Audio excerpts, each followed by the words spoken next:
Good morning, good morning. Yes, this is Spirit Journey.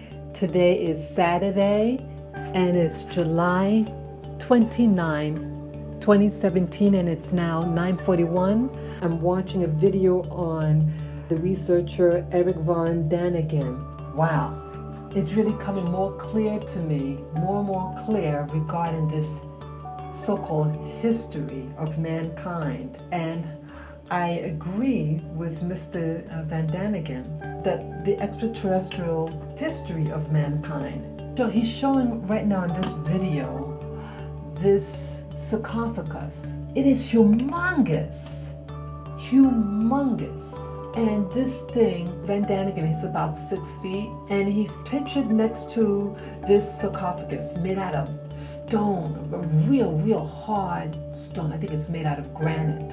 And the lid of the sarcophagus is taller than him. Okay, like he's standing next to it. He has one arm up in the air, and then this sarcophagus, like they took the lid and they slid it a couple of feet to open it. It slides open rather than like lifting it up. So it's slid open just a little bit, and so it gives like a lip.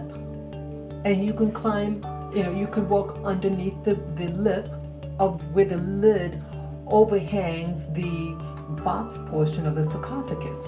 And he can touch it with the tips of his fingers that high up. And he made mention that there's things inside the sarcophagus. He mentioned that the ancient Egyptians believed in reincarnation and that they mummified themselves in this belief system that they're going to be reincarnated. Now, why I'm doing this video regarding that, because it just clicked as this man Van Daniken was talking, and he was saying that they found animals that were mummified too, all types of animals. So it clicked. Okay, so you have a book of people that believe of reincarnation. Now, how are they going to get reincarnated? Like I thought at first, oh, maybe somehow the mummy will turn back to life, almost like a zombie. No. See how your paradigm system of belief in trying to understand something could affect reality? Well, it just dawned on me what it's really meant. DNA harvesting. See, they never said how they're going to be reincarnated, but it makes sense. They're going to take their DNA and then you can make like a clone. Right? Wouldn't that make sense? Why they took all these animal samples and preserved them? And that some literature, it talks about like the Hopi Indians of the Americas, North America, that they were visited by these beings, and that these beings said that they're going to return. I believe them.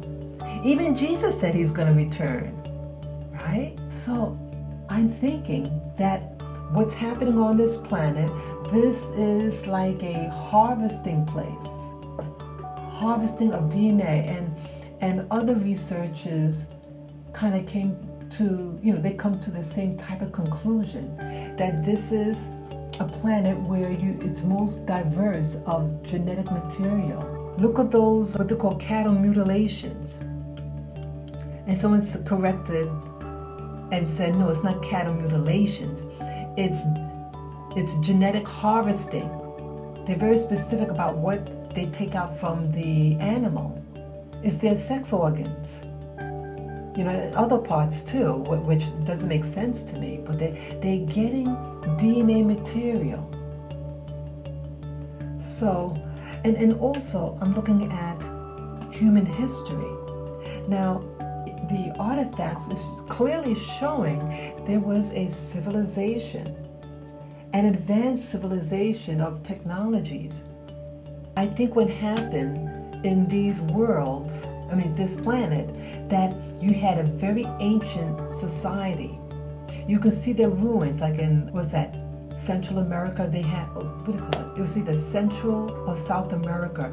They have these lines. I forget the name of the thing, but they're little lines. Oh, Nazca lines. And you can only see the image up on a high level. So I have no trouble in believing that you had visitors from other world. And I posted in a recent video that you have American Indians and they do this ritual, and you have a person in this bodysuit. It's very bulky, and that these tribes were told that they're going to be revisited, and that they're to do this ritual to keep in their memory that they're going to come back. So they do this thing, and I'm thinking, wow. So it's really reaffirming that the human history is really about ancient peoples being visited by people with technologies.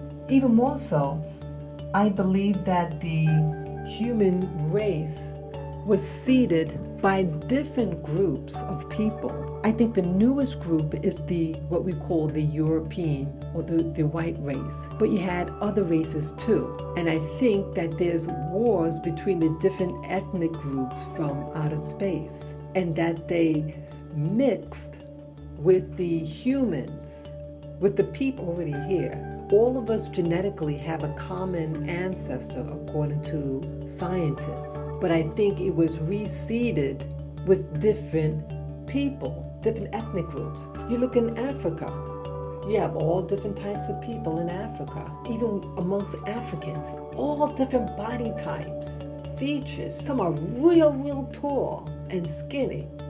And then some of them real tiny and short. Some are jet black in color. Some are like a yellowish brown in color. But it seems like the real indigenous, pure humans are the tiny people. And I think everybody else really comes from the newer seeded people. And so it's like a war going on against the different groups. And I believe that they're underground bases of different creatures all over. And they're a lot of groups now, they're trying to gather information.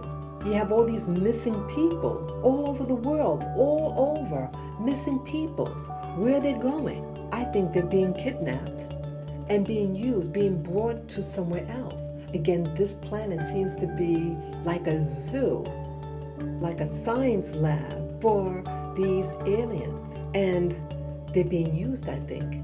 I know this sounds far-fetched, but it's food for thought that history is not what we have been told, that 6,000 years ago, God planted us here, and then you have other people who say, oh no, we evolved from an amoeba and things like that. But it's a lot of misinformation. There's clearly earlier civilizations, and I believe that it was a warfare. You notice around the pyramid, it's all sand, because I think it was a war that happened there. What is sand? Sand is soil that has been robbed of its nutrients, and it can't really bear life. I think it was zapped, these areas. Northern Africa, what they call the Middle East, all that is desert. It wasn't always a desert. I think weaponry destroyed these areas. And you notice all the fancy buildings, these stone buildings are there. I think it was a war, and they try to destroy those pyramids and stuff like that. It's their headquarters. So that's all that I want to share for now. This is Food for Thought. Take care, guys.